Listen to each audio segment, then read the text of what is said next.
Oke, selamat morning ya semuanya. Kita seruput dulu nih. Alhamdulillah.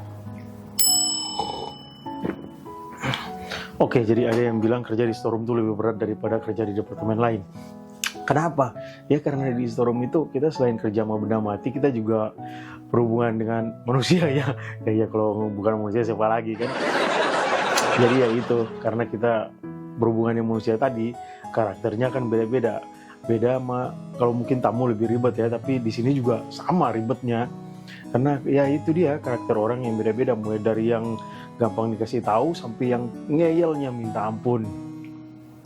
Jadi ya kalau kerja di storeroom tuh harus punya kesabaran yang luar biasa kalau kata saya ya.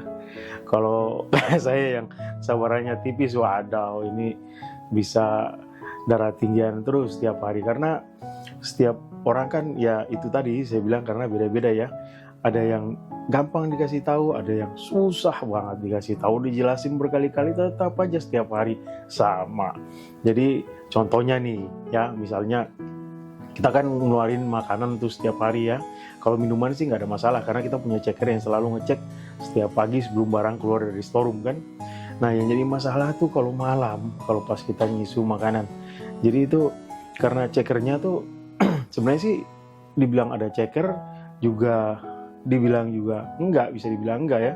Karena semua barang kan dikeluarin nih orderan mereka, ditaruhlah di luar. Kalau di sini kan namanya marshalling area, jadi kita taruh di sana di marshalling area ya. Jadi di sana itu semua barang tuh di sana di atas palet. Nah ada yang product knowledge-nya bagus atau ya mungkin ketelitiannya juga. Jadi koki itu datang, dia ngecek kan, dia nyari dulu barangnya. Ya sampai kalau nggak ketemu gitu, setelah semua barang ini baru nanya. Ada juga yang belum nyari tapi sudah mulai nanya, atau barangnya dia nggak ngerti barang udah ngeyel. Nah ini yang kadang-kadang susah dikasih tahu nih. Udah dikasih tahu nih barang kamu ini nih ditaruh di sini nih, coba besok kamu cari dulu dah.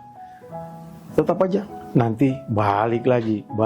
Jadi ini uji kesabaran juga. Jadi biarpun barangnya dulu di sana, kita harus balik lagi ke sono kan, ngecek barangmu nih gitu contohnya ya. Jadi ada orang yang tipe kayak gitu, sampai ngeyel, sampai ngotot, sampai ya kesannya kalau mungkin kalau di darat udah pukul-pukulan kali ya. Cuma karena kalau di kapal kan ya nama peraturannya strict, jadi paling cuma adu mulut. Udah nanti kalau dia nggak puas dia ngelaporin ke bosnya, ntar bosnya datang ketemu saya kan.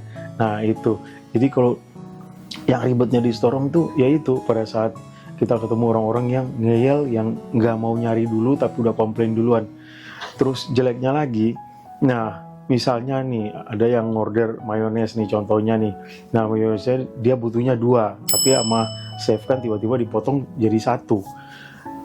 Itu dia tetap ngotot punya saya harus 2 dan dia nggak mau, dia ngambil dari punya orang. Akhirnya orang ini mayonesnya kurang, balik lagi ya kan, balik lagi ke anak storeroom nanyain, no saya ngorder mayones kemana barangnya nih. Kita balik lagi ngecek listnya. Jadi benar-benar butuh kesabaran ya. Kalau zaman dulu mah udah ada yang ditampol itu waktu zaman saya masih GPS storeroom ya, dulu kan manggilnya GPS storeroom. Itu udah benar-benar, termasuk saya sendiri juga pernah kena masalah. Tapi zaman dulu karena kita nggak dipulangin ya, cuma minta maaf udah selesai. Kalau sekarang udah langsung dipulangin. Jadi memang benar-benar harus sabar ya kalau kerja di storeroom. Oke nih, karena waktunya udah nggak dikit lagi, jadi kita lanjut lagi ya ngobrol di storeroom. Oke, jadi emang gitu ya, agak gampang-gampang susah juga kalau kerja di storeroom tuh, karena kita ngadapin orang-orang dengan karakter yang beda-beda ya. Ada yang dari negara yang tetangga kita ya, dari negara tetangga kita tuh orangnya gampang dikasih tahu. Tapi kalau yang satunya lagi, wah itu ribet banget ya, yang filmnya banyak joget-jogetnya itu ribet banget dikasih tahu.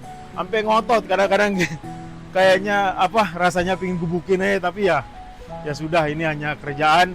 Jadi ya kalau dikasih tahu sekali 2 kali nggak bisa, ya udah akhirnya solusinya barangnya orang itu tadi kita pisahin. Jadi diistimewakan lah daripada ribut mulu.